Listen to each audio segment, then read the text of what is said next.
Hello, hello. This is the Dallas Spiritual Reader. Like, share, and subscribe, and feel my vibe. You know I told you it would not stop after the Fort Worth cop was ran over by a drunk driver. Right after Sonya Massey was killed by a cop. You see, it don't have to be in the same state, but the cops got something to pay for. This organization been gaining members and shooting people as if it was target time. But now that the energy is put on them, they're looking groom-faced. Here on Ledbetter, this is where it all started. Right now, we're not seeing nearly as many officers as we were just a few hours ago, but I can tell you that this is still very much an active scene. This section of Ledbetter for several blocks is closed from Marsalis down to University Hills. We know this happened after 10 o'clock last night. Sources tell us an officer was responding to a call here, and those sources believe he was ambushed. Dallas Police Department confirmed this morning that officer was shot inside his car. Two backup officers came and they were shot as well. Now, this morning I listened to the radio traffic from after the shooting. You could hear officers were doing CPR on one of their own as they were waiting for the ambulance to arrive. And you can hear the panic in the voices of these first responders. They know every second and every minute counts after their three officers were shot. One is down, they're doing CPR right now. The other two have been transported. I don't know what all they took them, they're going to bail. The active ambulance going nothing intentional. We're still waiting on that ambulance. Where is it?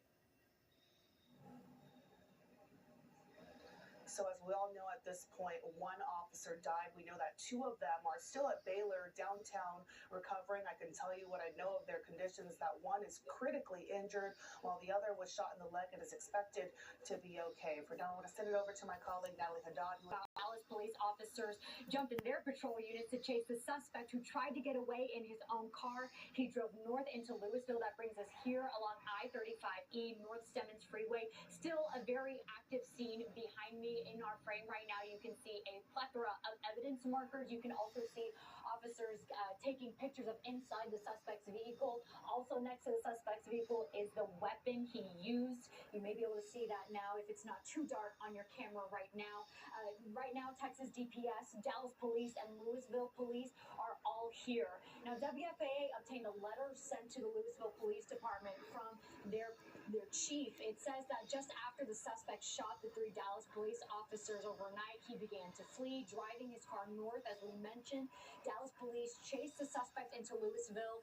The suspect reportedly pulled over here on North Stemmons Freeway, got out of his car with his weapon, and that is when Dallas police shot and killed him. Now, per that letter, Louisville police were not involved in the shooting, but they are helping in the investigation. Now, the suspect's weapon is being described as a high-capacity rifle. It is still on the road behind us, and where the suspect's body once was, it is now still lying there. And when you see the suspect's car, one car near a YMCA, it's unclear at this moment why he was parked there, or if he was responding to some sort of call. But a suspect approached his squad car, shot him in the head. That officer was killed. He never even had a chance to call for help. The dispatcher heard a noise. It sounded like the officer was trying to say something. So the dispatcher, concerned about that, sent two other officers to check on the officer. When they arrived, they got there. They saw the suspect standing near the squad car. At that time, though, they thought that he was talking to the officer. They didn't know that their fellow officer had been shot. So they started to approach that vehicle. The suspect turned around and opened fire, shooting one of the male officers 3 times. That officer is expected to survive. A female officer was shot in the face. She had surgery. She, too, is expected to survive, but is, in stable but critical condition. Now, again, as Natalie reported, then they got into the pursuit into Louisville, where they opened fire once he stepped out with a rifle. But my understanding is they have recovered at least 2 weapons, a rifle and a gun that they believe were used in the course of this, horrible, tragic event. And again, And at this time, you heard from the PIO doing a press conference. Chief Garcia is not in town. He is trying to make his way back to Dallas. That's obviously a very dark day for the men and women of the Dallas Police Department. Yeah, those details are just sad times for cops. There will be more and more situations as such. Her name was Sonya Massey, a woman that was killed in her house trying to make a cup of tea.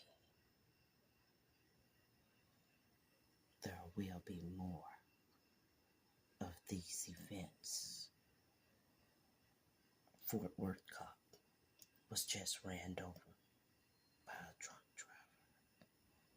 All over the United States, the energy is born. The price of killing an innocent black woman in her home, in her peace.